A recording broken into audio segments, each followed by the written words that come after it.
My sister, 35 years old, just had her second baby a few weeks ago.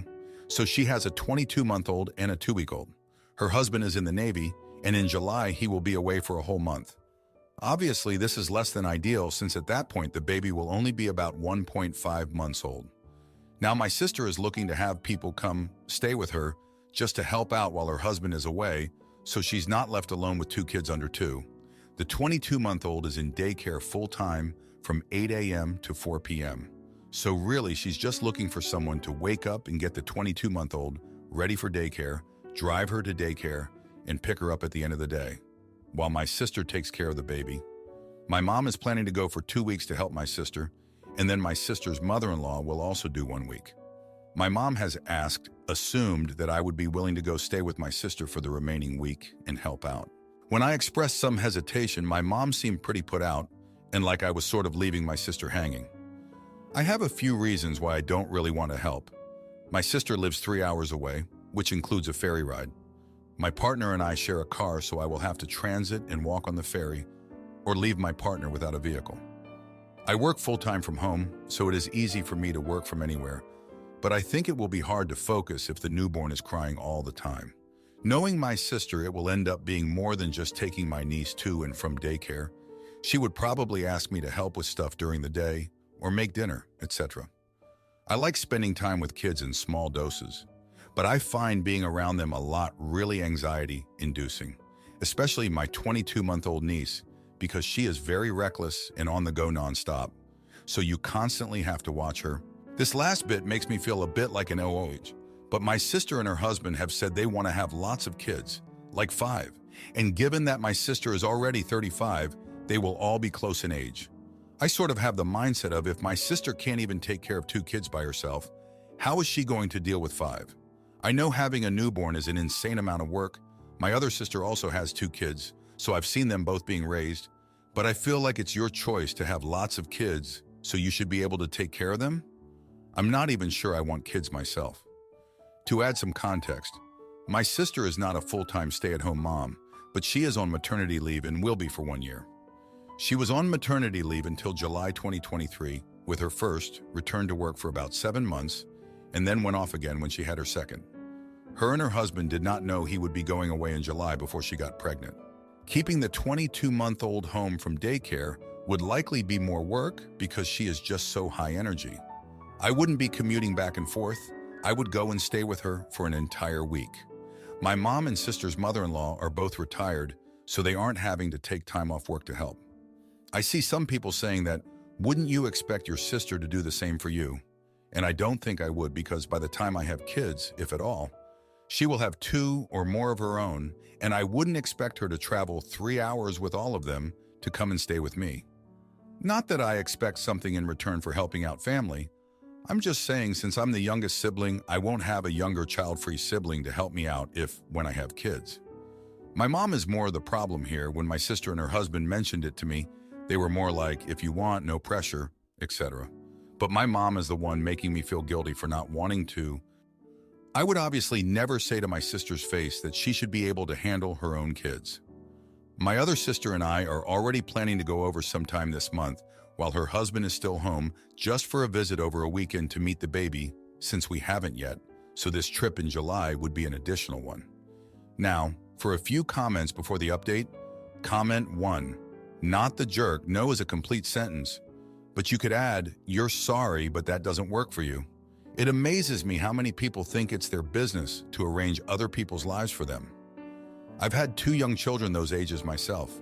Putting the infant in the bassinet or in a swing while you get your toddler ready is doable. Then transfer to the car seat for the ride to daycare. Infant will in all likelihood fall asleep in the car, and your sister will have had helpers for 3 weeks at that point for a 1.5-month-old. This is not an emergency. Comment 2. It's not cool for people to volunteer you to help and expect that you will say yes without asking. But if you want to be kind and generous to your sister, this would be a really nice thing for you to do. It would also be an opportunity for you to build on your relationship with your niece. But it should be optional. Now for the update. Hey everyone, a lot has happened since the last post. So after a lot of back and forth, I decided to go help my sister for that 1 week in July. I figured it was the right thing to do, even though I had my reservations. I packed up my stuff, made arrangements with my partner about the car, and took the ferry over to my sister's place. The first couple of days were pretty much what I expected. Waking up early to get my niece ready for daycare, driving her there, and then picking her up in the afternoon. My sister was mostly focused on the baby, and I tried to stay out of her way as much as possible. But then on the third day, things took a turn. My sister got a call from her husband, who was supposed to be away for a month. He told her that his deployment had been extended by another 2 weeks. She was already stressed out, and this news just broke her. She started crying, and I could see how overwhelmed she was. I felt terrible for her, but at the same time, I was thinking about how this was going to affect me. I had only planned to stay for a week, and now it looked like she might need me for longer. That night, my sister asked me if I could stay for the additional 2 weeks. I was torn. On one hand, I wanted to help her, but on the other hand, I had my own life and responsibilities. I told her I needed to think about it and talk to my partner.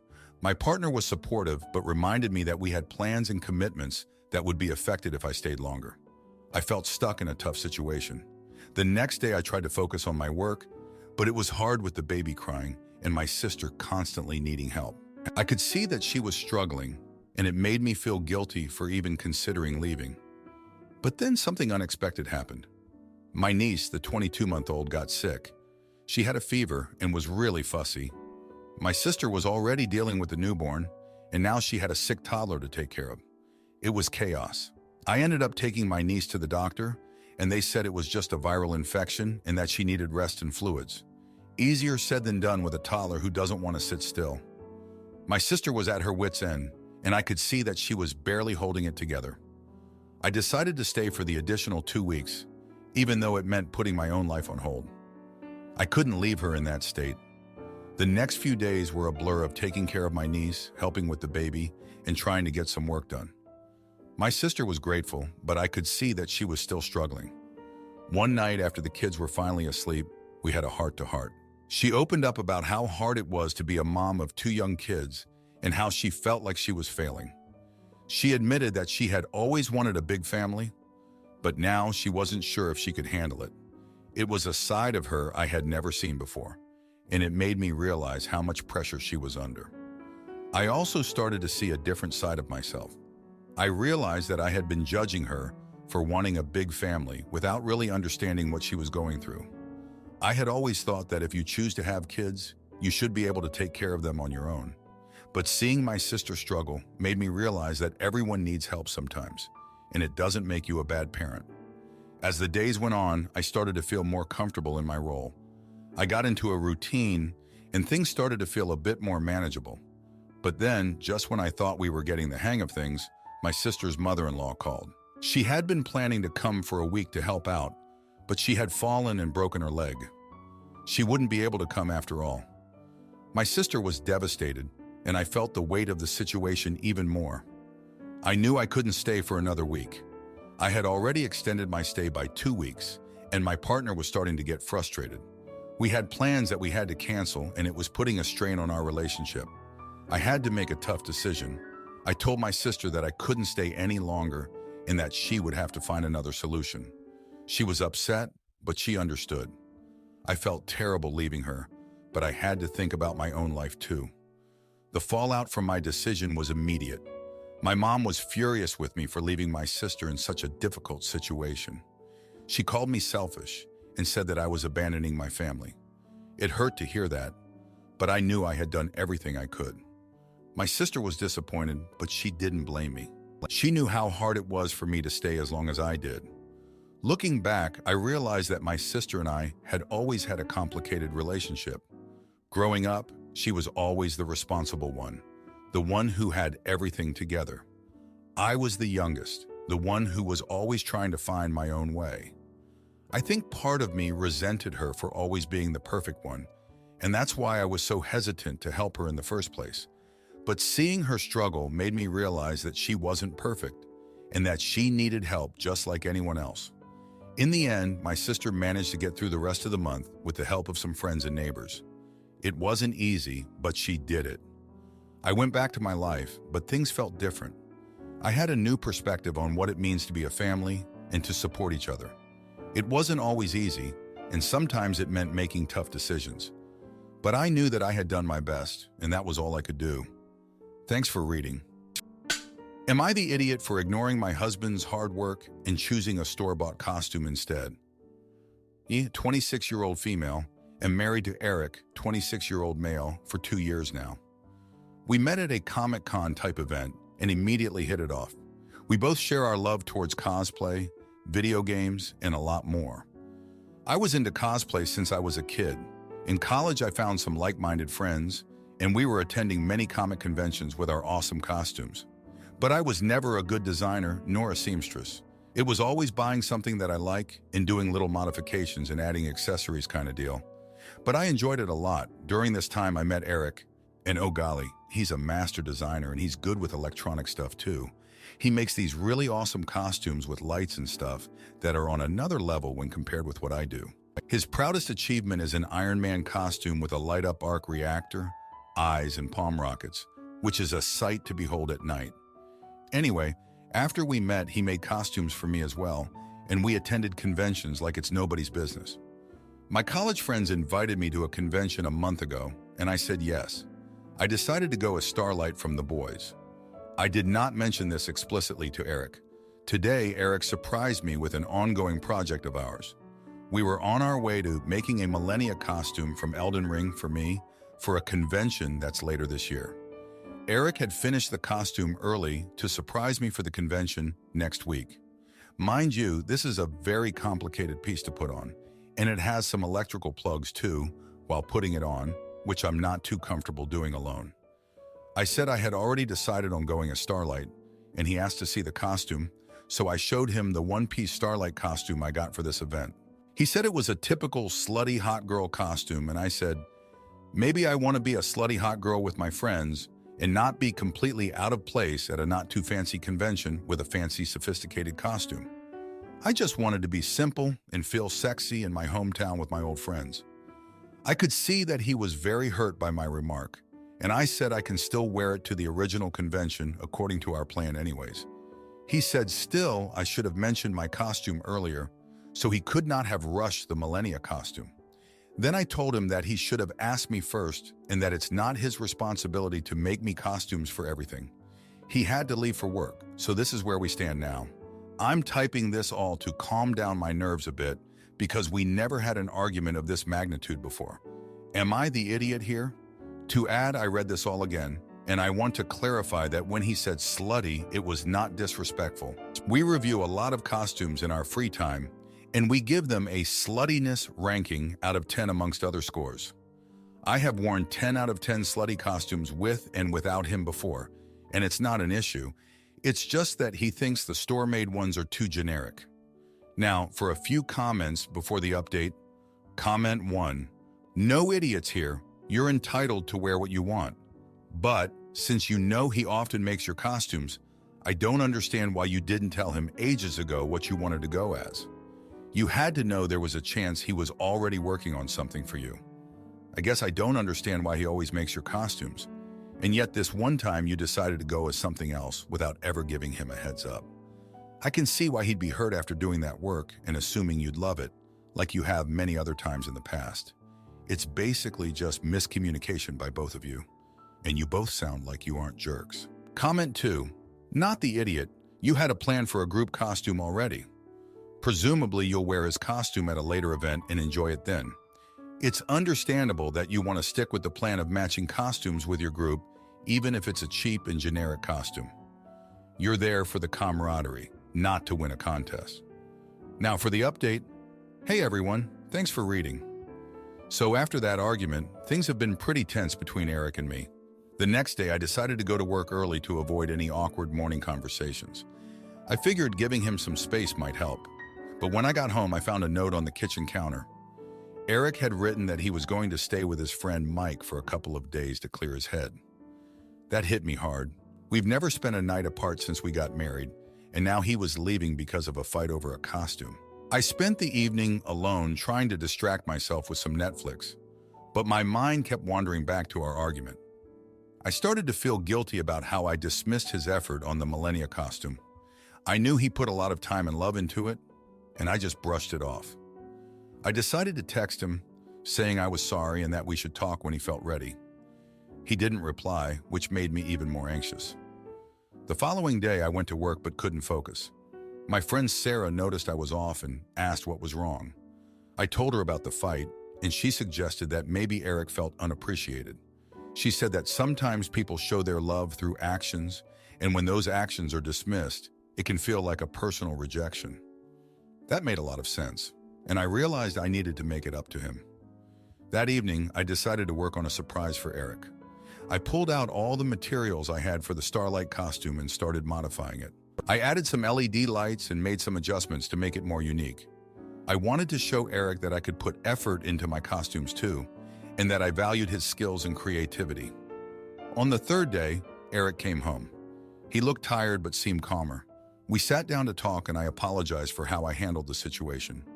I showed him the modified Starlight costume and he seemed genuinely surprised and touched. He admitted that he felt hurt because he thought I didn't appreciate his work. He also said he felt like I was drifting away from our shared passion, which made him feel insecure about our relationship. We talked for hours and it felt like we were finally understanding each other's perspectives. Eric confessed that he sometimes felt overshadowed by my outgoing personality and my close-knit group of college friends. He said he worried that I might prefer their company over his, especially since they shared a history that he wasn't a part of. That was a revelation for me. I never realized he felt that way, and it made me see our relationship in a new light. I shared with him that I sometimes felt overwhelmed by his perfectionism. While I loved his dedication to making amazing costumes, it sometimes made me feel like my efforts were inadequate. I told him that I wanted to be more involved in the creative process, not just as a model for his designs, but as a partner in creating something together. We decided to work on a new project together, combining our skills and ideas. We chose a character we both loved and started brainstorming how to bring it to life. It felt like a fresh start, and I could see the excitement in Eric's eyes. We agreed to communicate better and to make sure we both felt valued and appreciated in our relationship.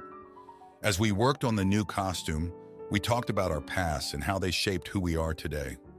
Eric opened up about his childhood, how he was always the quiet kid who found solace in creating things. He shared stories about his parents, who were both artists, and how they inspired him to pursue his passion for design.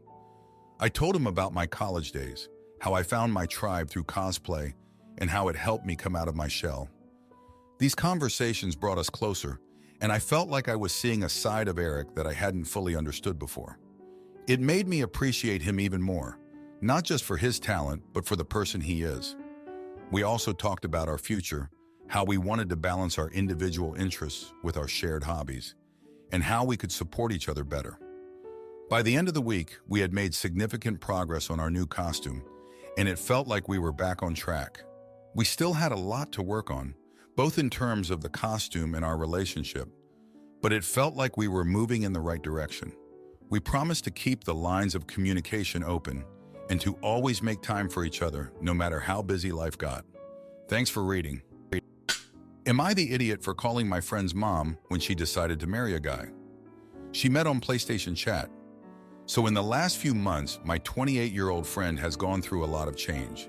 She broke up with her longtime boyfriend, and her childhood cat had to be put down after a traumatic case of paralysis. I was there to help her through it, and as mean as this sounds, I was getting very emotionally drained from constantly supporting her. I love her, but it was very mentally taxing. 3 weeks ago, she told me she was wanting to meet up with a guy. The guy in question was a 20-year-old who lived 8 hours away. She met him through PlayStation Chat. They had been talking for at least 6 months, and when they first started talking, they were both still in relationships. She assured me that they were just friends and only started talking romantically after they had both broken up. I never liked him. She said that he would prioritize talking to her over his then-girlfriend, didn't have a job, and just stayed home all day playing PlayStation. I told her I thought it was a terrible idea when she said she planned for him to come to her house and stay for the weekend. I suggested they meet halfway as he lives 8 hours away, but she said no. This was 3 weeks ago, and he never left. She made up stories about him missing the bus and that he was going to leave the next day. She got upset and admitted she had been hiding things from me because she knew I wouldn't approve, and it was all too quick. I met him last night, and it went as terribly as I expected. Yes, I only met him last night as I didn't even want to meet him at all. He is Indian and doesn't speak English very well. He didn't engage with me at all and just sat on his phone watching TikTok. Her and I were catching up, and I mentioned a recent dating fail and how I was ghosted. He perked up and laughed. He said that he would do that to my friend when they started talking. Treat him mean, keep him keen. He said it was fun to manipulate her because he knew she would be desperate enough to come back to him. I got up and left as I wouldn't have been able to hold back. She confronted me today, and we had a huge fight. I told her my concerns, that it's a dangerous situation she has gotten herself into. She laughed and said that I'm overreacting, that it sounds bad when he says things like that, but it's just a joke. She told me that she's enjoying it while it lasts because he will probably be deported soon as his visa is about to expire. She said that they were thinking of getting married so he could stay in the country. After that, I called her mom, who knew nothing about this. My friend usually talks to her mom every day and always speaks highly of the advice she gives her. So I called her because I was concerned since I assumed she knew about this. But she didn't, and it didn't end well. My friend has now left me dozens of messages and phone calls cursing me out. Am I the jerk for calling her mom because she plans to marry a man who is just using and manipulating her? To add, someone called me discriminatory for saying he doesn't speak English well. The context is he is not from this country, he is here on a visa. She is taking pity on him and invited him to stay with her.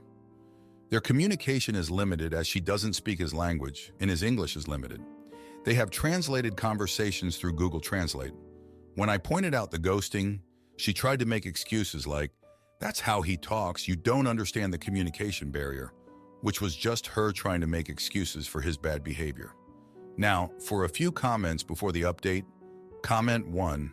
I want to say not the jerk because even though you guys are adults, clearly your friend needs a bit of guidance or someone to shake her smart and call her out on making dumb decisions that maybe she respects more than you, which could possibly be her mom. In the end, though, your friend may make stupid decisions, and that's on her, and you do not need to be around to deal with the aftermath. Fun side note, frick that guy. Hopefully your friend comes to her senses. Comment 2. Not the jerk. But don't be surprised if your friendship never recovers. I see your legitimate concern and understand you wanted someone else to help keep the situation under control. But your friend may never forgive your interference, which puts you in a position where you might not be able to help at all when this goes south. Now, for the update. Hey everyone, thanks for reading. So a lot has happened since my last update. After our huge fight, my friend stopped talking to me for a while. I was really worried about her, but I also needed a break from all the drama. About a week later, she reached out to me, apologizing for the way she reacted. She said she needed some space to think things through. I was relieved to hear from her, but I could tell she was still in a bad place. During that time, I found out from a mutual friend that the guy had started using her car without asking. He didn't have a driver's license and he got into a minor accident. My friend had to pay for the damages, and she was really upset about it. She called me, crying, and said she didn't know what to do. I told her she needed to set some boundaries and that he was taking advantage of her. She agreed and said she would talk to him about it. But things took a turn for the worse when she found out he had been messaging other girls on PlayStation. She confronted him, and he denied it at first, but eventually admitted it. She was devastated and didn't know if she could trust him anymore. Around this time, her mom got involved. She called me to thank me for letting her know what was going on. She said she had a long talk with my friend and tried to convince her to send the guy back home. My friend was torn because she felt responsible for him, but she also knew he was bad news. One night, my friend called me in a panic. The guy had gotten drunk and was being aggressive. She was scared and didn't know what to do. I told her to call the police, but she was afraid of getting him in trouble. I ended up going over to her place to help her out. When I got there, he was passed out on the couch. We talked for hours, and she finally admitted she was scared of being alone and that she felt trapped. The next day, she decided to kick him out. It was a tough decision, but she knew it was the right thing to do. He didn't take it well and caused a scene, but eventually left. My friend was a mess, but I was proud of her for standing up for herself. In the weeks that followed, she started to rebuild her life. She focused on her job and spent more time with her family. She even started seeing a therapist to help her work through her issues. It wasn't easy, but she was making progress. One day, she told me she had met someone new. This time, it was a guy from her hometown who she had known for years. They reconnected through social media and started talking. He was kind, had a stable job, and treated her with respect. I was happy for her, but also cautious. I didn't want her to get hurt again. As they started dating, I noticed a change in her. She seemed happier and more confident. She told me that this new guy made her feel safe and valued. They took things slow, and she made sure to set boundaries from the beginning. It was a refreshing change from her previous relationship.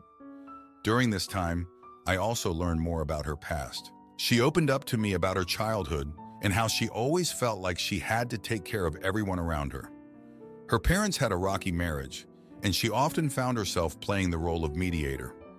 This explained a lot about her need to help and fix people, even when it was detrimental to her own well-being.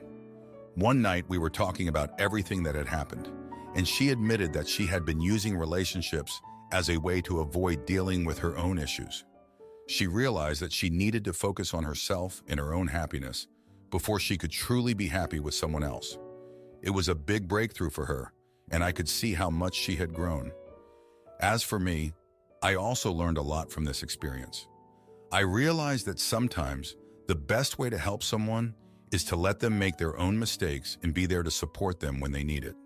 It was a tough lesson, but it brought us closer together. In the end, my friend found her strength and learned to prioritize her own happiness. She and her new boyfriend are doing well, and she's in a much better place emotionally. I'm grateful for the journey we've been on, and I know that we'll continue to support each other through whatever comes our way. Thanks for reading. If you like this video, you'll probably like these too.